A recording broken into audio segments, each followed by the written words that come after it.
In this video, I'm going to teach you several things you may be doing wrong in your Etsy store and how you can fix those things to get more sales today. I'm going to share that all with you coming up next.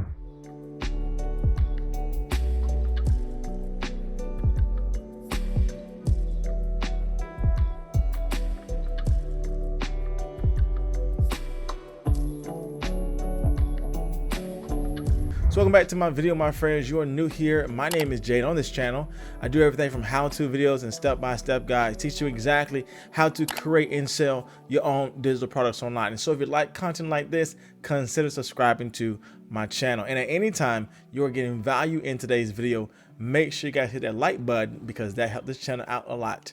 Now let's jump into the video. So one of the things I see often as you are beginning a new Etsy store is that sometimes people are quick to push products on their store without doing the necessary things to make sure you have a successful Etsy shop. And if you don't have these things in place, it can hinder your shop from getting daily sales. So the first thing that I see when I come to a shop is I look at the overall theme. And sometimes people who are quick to open up their shop really haven't niched down with their theme or their brand. I am a firm believer that even if you have an Etsy store, it is important for you to be concise with your overall theme and therefore communicate your brand. And the best way to fix this is to make sure you are creating a decent Etsy shop page that allows you to communicate what your products are truly about. What I also find in regards to Etsy stores not really set themselves up to be successful is that they don't communicate in the announcement section that their shop is alive, right? When you don't have any announcements and somebody comes to your shop, you're really not giving the customer confidence that you will actually respond to them when they message you. And so always giving some type of announcement or some type of notice that your shop is on sale for that particular month is a great way to communicate to your potential buyers that yes, this shop is open for business and yes, this shop has somebody who can actually respond if they have a question regarding one of your products. The next thing is make sure you are creating a brand type logo for your Etsy shop. Having a brand icon and tying it with your overall shop name really allows your store to look professional and therefore give buyers the confidence to purchase from you. Also, what Etsy allows you to do is to kind of describe what your store is all about, right? What your store is selling and what your store is promoting. So if you're selling wedding templates or you're selling digital products or maybe print on demand t-shirts, then underneath that tagline where you have your shop name, underneath that, you are able to describe really what your shop is focused on. And this is where you can have the power of niching down.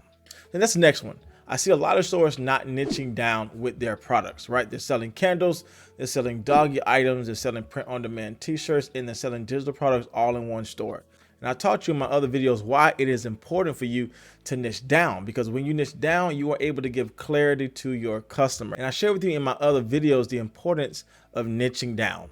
Niching down is important because you are able to bring more clarity to your customer so they can have the confidence to check out with you. And when you have products in different type of niches all sporadically done on your shop, then you're not going to get that repeated buyer, right? Because the way you make more money online is that you get that buyer to come back repeatedly to buy new things from you. And when you have a shop that has all different type of niches that's not correlating or complementing with other products in your store, you're not presenting your store to be professional, and therefore people do not have confidence with cashing out with your products. So another thing that might be hindering your shop from getting sales is really all about your policies in the bottom of Etsy.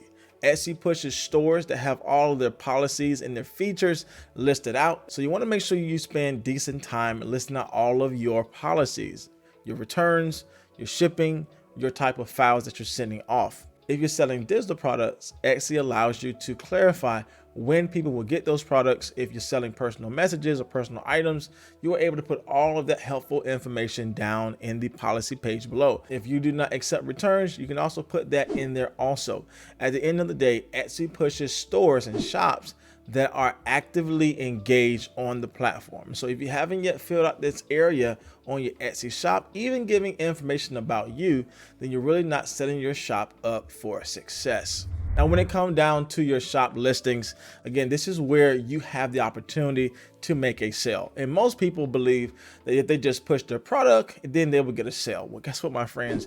It doesn't work like that. I wish it could, I wish it would, but it doesn't work like that. You want to make sure that you're putting a lot of energy into your shop overall theme, but at the same time, your listings is the window to your shop. And therefore, if your listings are not engaging, if it's not set up the right way with SEO and really driving traffic to your product, you're not going to get those repeated sales. So here are a couple of things I noticed with new Etsy sellers, that they are not creating their listing to be set up for success. So make sure you are using proper titles and keywords for your listing. Now, I have done previous videos teaching you how to actually find keywords to make sure you are creating an engaging title that speaks value to the customer, but also sets you up to be found in the Etsy algorithm. If you want to check that video out, then check out my link below. But at the end of the day, I see people with their Etsy shop not really creating an engaging listing.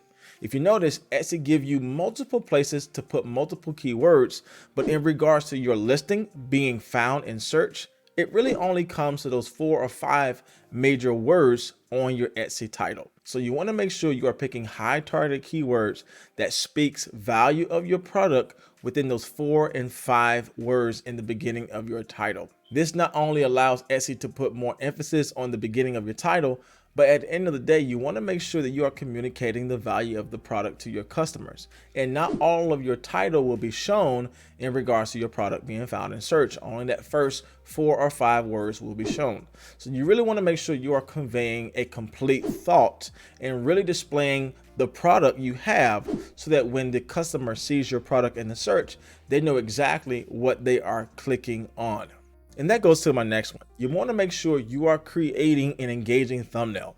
The thumbnail is the only picture your audience will see before they click on your product or maybe scroll away from it. You want to make sure you are creating an engaging thumbnail that stops the scroll, but also you want to communicate why your product is different from every other listing.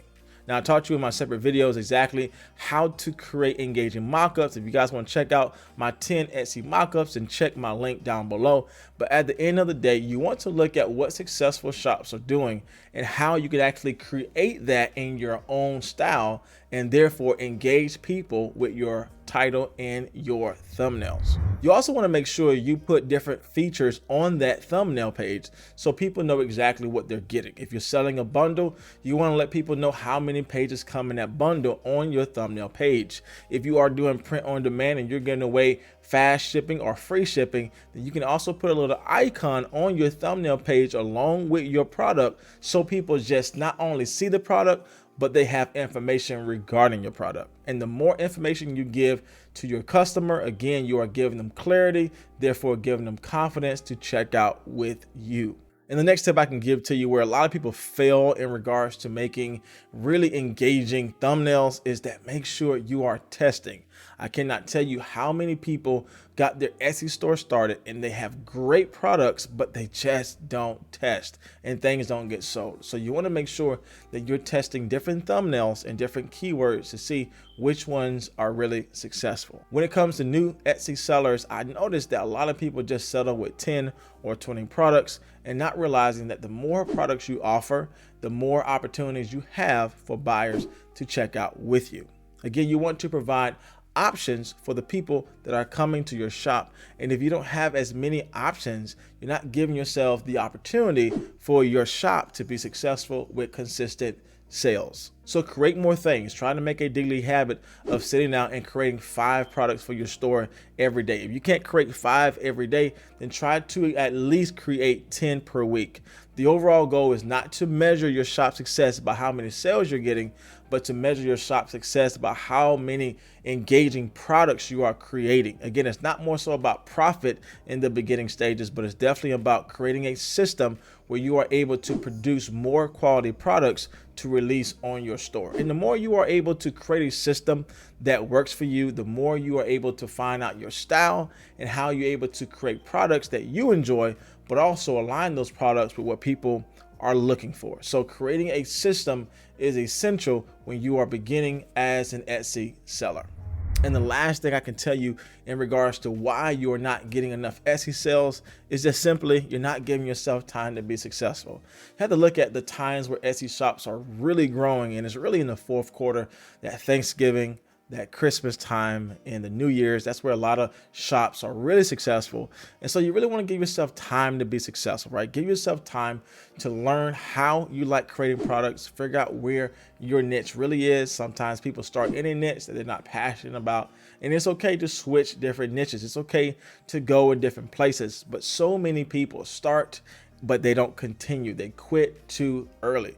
And so my encouragement to you is that sales are coming, but you want to make sure you are growing, just not in your Etsy shop, but also in your creation, in your production of those products. And the more you learn about your unique style of how you're bringing things to your Etsy shop, the more you are able to create things in a systematic way that therefore creates more products in your store, and therefore you're giving yourself more opportunities to get a sale online. The last tip I can give to you is give yourself time to be successful. I see too many new Etsy sellers only create 10 or 20 products, listed up for a month or two, and just because they're not getting daily sales or consistent sales, they quit, they leave their shop, and then they are truly not successful. My encouragement to you is measure your progress, again, not by profit, but really by your skills progressing and you getting better at creating engaging products. The more time you spend creating products, the more time you learn about how to do keyword research, and the more products you list on your shop, the more you are learning how to create faster, how to create engaging thumbnails, how to do good product research. And the more you spend time on the platform and learning, the more you are going to benefit from all those hard things you did and things that help you get a sale. So as always, my friends, that is the end of today's video. That was anyway helpful or encouraging. Let me know by leaving a like on today's video. If you want to see more content like this, I release new videos every single week teaching how to create and sell your own digital products online. And if you want to go further and faster, then check out my other helpful links down in my description box below. But as always, my friends, I will see you in the next video.